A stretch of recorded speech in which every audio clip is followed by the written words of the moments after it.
Hello everybody, this is Wolfgang von Latman with chaliceofimmortality.com, and today in this video I want to discuss social anxiety a little bit. So there are tons of things that I can say and a multitude of different suggestions I can make and many different roads that I can go down when it comes to speaking about social anxiety. Now, social anxiety is not, just like any kind of disease, just like any disorder. It's not just one disease or something. It's not even a disease. Social anxiety is simply a term, a label to describe a variety of different symptoms, and there are many different factors involved. Okay. But for the vast majority of people, there are a few very basic principles and very basic things that we're either not aware of or that we really just need to focus on here, okay? And so for me, I've gone through periods in my life where I faced some very severe social anxiety and just anxiety and stress-related symptoms in general. And first of all, I do want to point out that this is a state of dis-ease, okay? It's not biological, and we know that what we eat and what we think can actually turn on and turn off genes anyway, so the whole genetic thing is retarded, and it's only going to keep you from actually solving the problem. And as far as neurochemical reactions in the brain, once again, these are relevant but not as significant as some basic rules of understanding, okay? So, obviously if you're following all the other advice I've given on, eating what I see as a healthy diet, and if you're taking my advice as far as tonic herbs and other life suggestions, you should be fine neurochemically and your physical health should be fine. But do keep in mind that prescription medications of all kinds and over-the-counter drugs like Tylenol and aspirin and whatnot, these all have a significant impact on your physical and mental health. And if you really want to feel the best you can feel and you want to get rid of problems, you need to understand that, a true state of health is not, is somebody who does not take drugs. If you're taking any kind of pharmaceutical remedy at all, then the fact of the matter is you are not healthy, okay? So you want to first, get healthy and get off of all these, unnecessary treatments, before you can continue on with the rest of my advice, because physical health is essential. And even further, I want to also point out that different surgeries also will permanently put you at a disadvantage. So if you have ever had hormonal issues and you've had your thyroid taken out or your ovaries taken out, or any kind of surgery like that, or even having your gallbladder taken out, these can all have significant impacts on your mental health down the line. This is 100% backed by science, and if I wasn't talking about social anxiety in this video, I would spend tons of time talking about the mechanisms in which this happens biologically and in your physiology, anatomically speaking. So ask me questions down in the comments about the specifics and I can answer that. Anyway, so the main things that are causing most people's social anxiety, okay, and once again, I experienced true social anxiety for a long period of time, so I can attest for this. So first of all, make sure your blood sugar is on check. Make sure that if you're exercising, you're eating enough food, enough carbs, and enough calories. Make sure that you're not skipping meals. Make sure you're not eating processed sugar. and make sure that you're not eating any foods that you could be intolerant to. Usually beans, nuts, seeds, grains, especially complex carbohydrates are the main ones. If you have any kind of gas or bloating, this is probably a big part of it. If you have a yellow tongue, that means you probably need to cut out dairy. These things can all contribute to this brain fog and to this social anxiety issues. It can imbalance your neurotransmitters. So beyond that, mindset. So here's the big kicker here. Most people care way too much about what other people think. And this is a big thing. So if you find that, when you're alone, like you're perfectly fine, but then when you go to like a family get together, or you go to a wedding, or you go out to the store and suddenly you're irritated and other people seem to bother you, okay? Listen, like it kind of, so you need to be able to admit to yourself that it is you who is causing this, okay? If you want to get better and you want to be able to go to the store without having a mental breakdown, you need to start taking responsibility for your own feelings, okay? Now, this is hard at first, but it gets easy the more you work at it and the more you understand how to control yourself. Now, this does kind of, this upsets me a little bit because, all my life, I grew up, my parents always talked about responsibility, and they talked about, behaving and blah, blah, blah. And they don't even know what responsibility really is, because these are people that, they have road rage problems. They're always talking crap about other people that aren't even like affecting their life. They can't even go to the store without having a mental breakdown, and it's hard for them to have conversations with the vast majority of people. Yet they tell me to take responsibility for they tell me to be responsible and give me all this advice. Like, listen, you gotta drop your damn ego, and you gotta stop being so attached to your self-image. You think, you might have these ideas of who you think you are and this and that, and then you walk into a social situation of any kind, and you're trying so hard to live up to this self-image that it's interfering with your ability to connect with other people. And all this energy you might spend on like trying to project a certain image to people, like trying to be nice. Like I have to be nice to people. I have to be on my best behavior. You're scared of saying things because you don't want to upset anyone, or you don't want for them to think you're stupid. You don't want to say the wrong thing because you might look retarded. People are scared of being embarrassed. People are scared of being criticized. And this is at the root of the majority of people's emotional and mental issues. Okay, this is a big part of it. This is the big part of social issues. Okay, and another thing to understand is that the vast majority of our society feels this way. This is a good thing, but also not so much of a good thing. So you have to understand that you're not the only one who feels this way. Chances are, at least, but probably much more than this, 25% of the people in any social situation are going to feel a degree of anxiety or nervousness or tension. And this is an interesting thing, because usually we're so focused on ourselves, it's very easy to feel anxious and whatnot. And we're like, oh shit, like I feel, first you're fine and you walk in a social situation, you're like, oh shit, here I go, I'm freaking out, I'm having an anxiety attack, or you start to be overly aware of your anxiety, and it grows.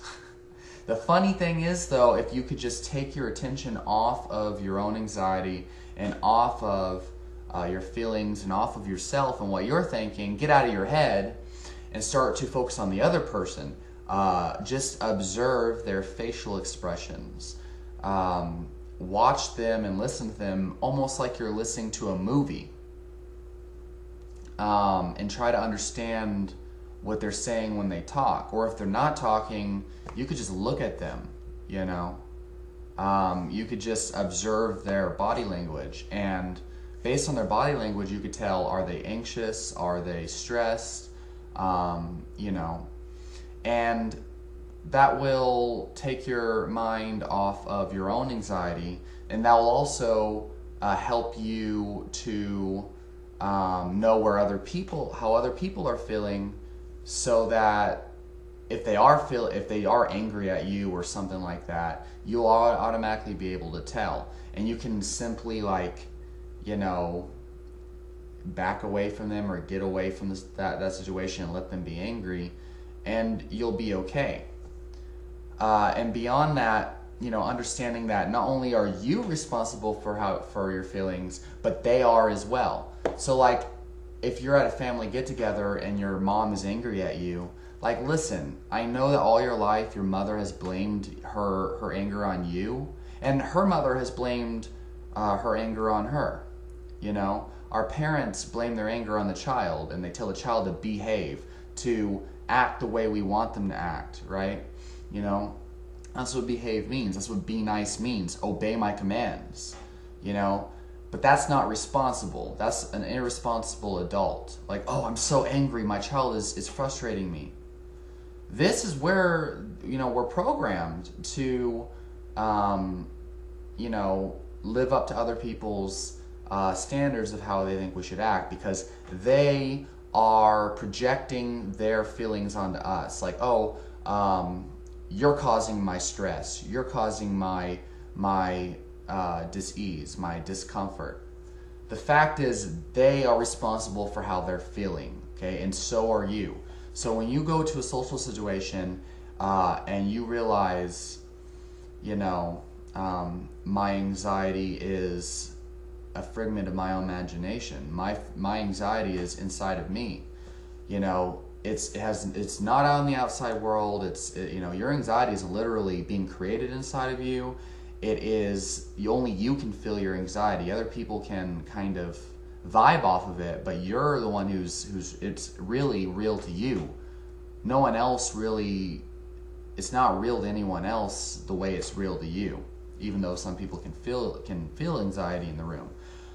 And beyond that, the same thing goes for them. So if you can detach yourself from from other people's feelings, from, you know, other people's thoughts about you, and if you can realize that, you know, if this person thinks I'm an idiot, like, that's what they think. That's the image that they create in their head. That's their thoughts. You know, let go of trying to control that. You can't control that. You can influence it, but why would you care? Like, really, when you go into a social situation, do you go into the social situation to make other people happy, or to change what other people are thinking about you? I mean, you really shouldn't. That should not be the intention behind, you know, any kind of social situation or talking to anyone in general, you know.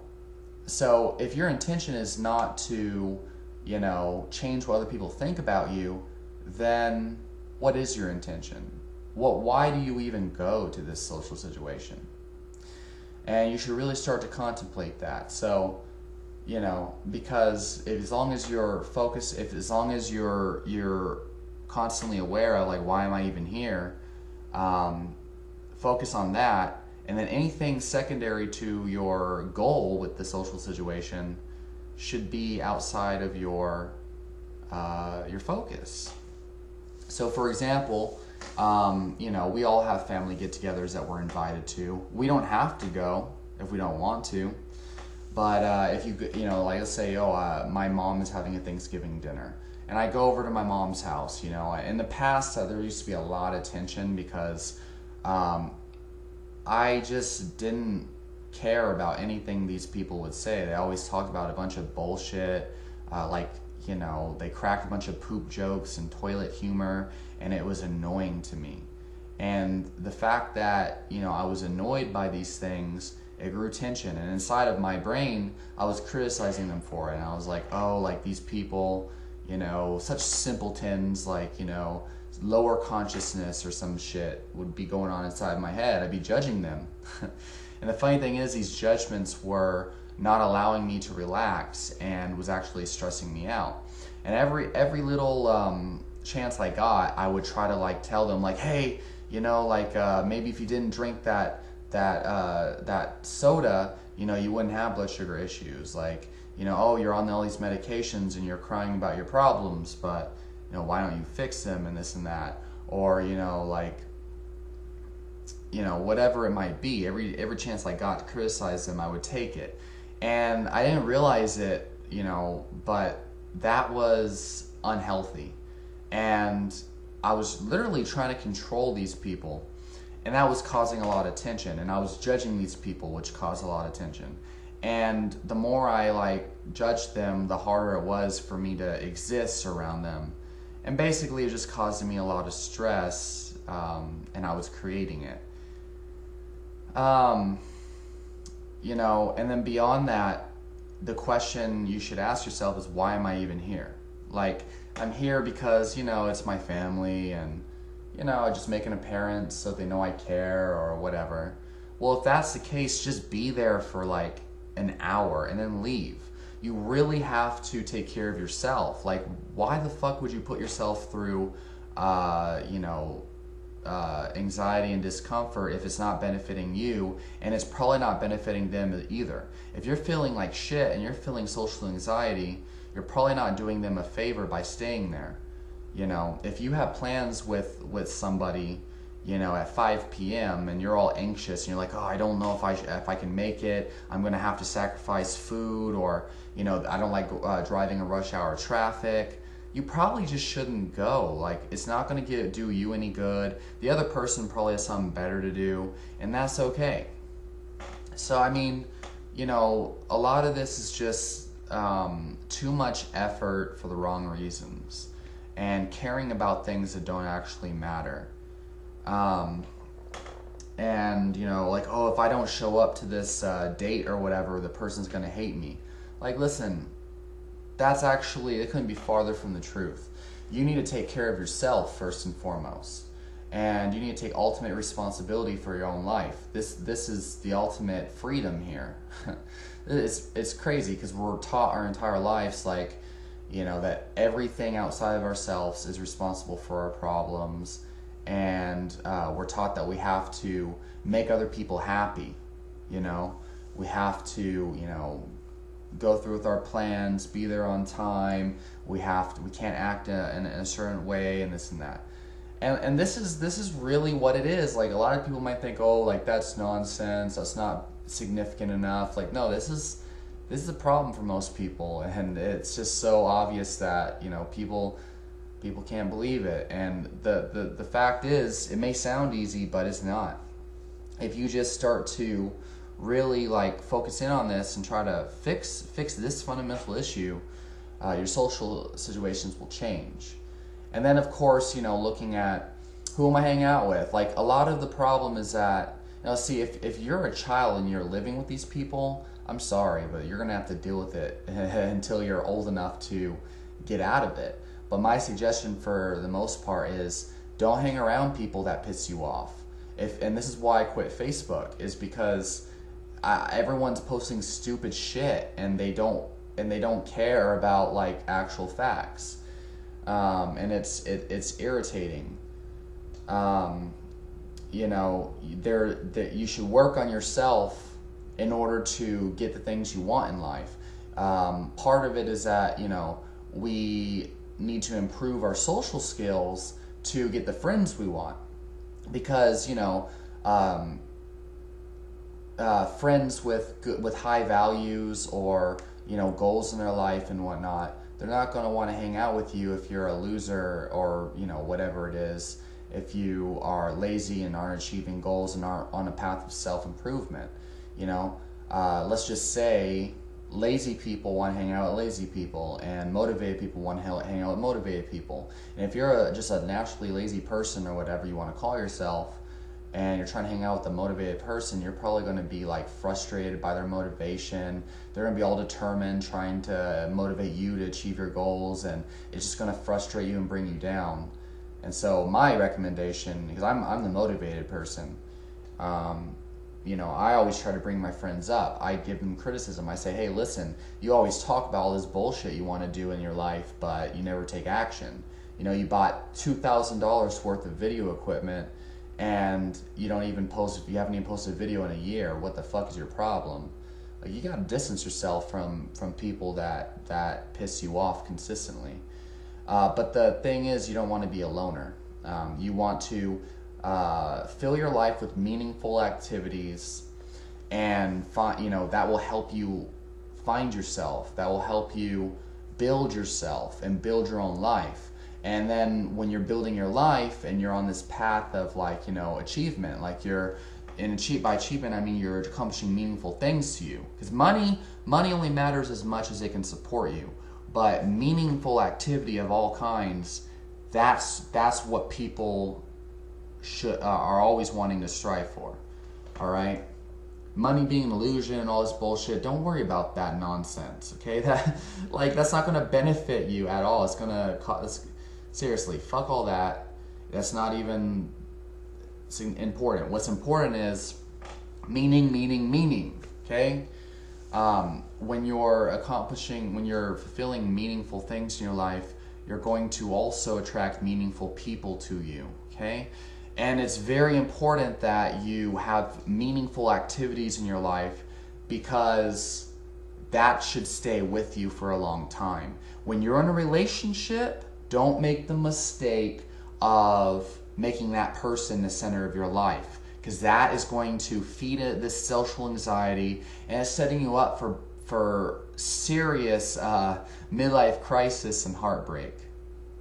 Most people who go through midlife crises, they do this because they've been ignoring their problems for so long, they've been ignoring their heart for so long, ignoring their passions for so long, they've achieved none of their dreams, and then they turn 50 years old and they're married and have kids and they're fat and they're like, what the fuck, I wasted 50 years of my life. It's because they never did anything meaningful. You need to really just understand, really, you need to face the hard facts of life that are very hard to deal with. Stay very far away from delusions. Don't crawl down these path holes of pharmaceutical drugs are going to help me, or it's just the way that I am, I need to be my true self. These are all complete lies. Or I got to, I need to develop my faith in God. If that's what you want to do, go for it. But I'm just telling you, that has nothing to do. That's literally a distraction. It's very, very simple. You're gonna die one day, god damn it. And this shit you should literally just have moments in your life where you start crying and where you're like, fuck, I'm gonna die. And you're like, damn it, what is the meaning of life? And it's a very, very vulnerable situation to be in. It's very scary. But the reason why this is important is because that's where meaning comes from. Because you'll see there's no real objective meaning in life. And it's so scary, and that's what you're really running away from. You're like, I don't want to believe that I'm here doing this life thing for no reason. And you just have to realize that the only meaning that there is in anybody's life is a meaning they create. That's why some people go to God, because it gives them that meaning that they want. So they don't go fucking crazy, because you'll go crazy if you don't solve this problem one way or another.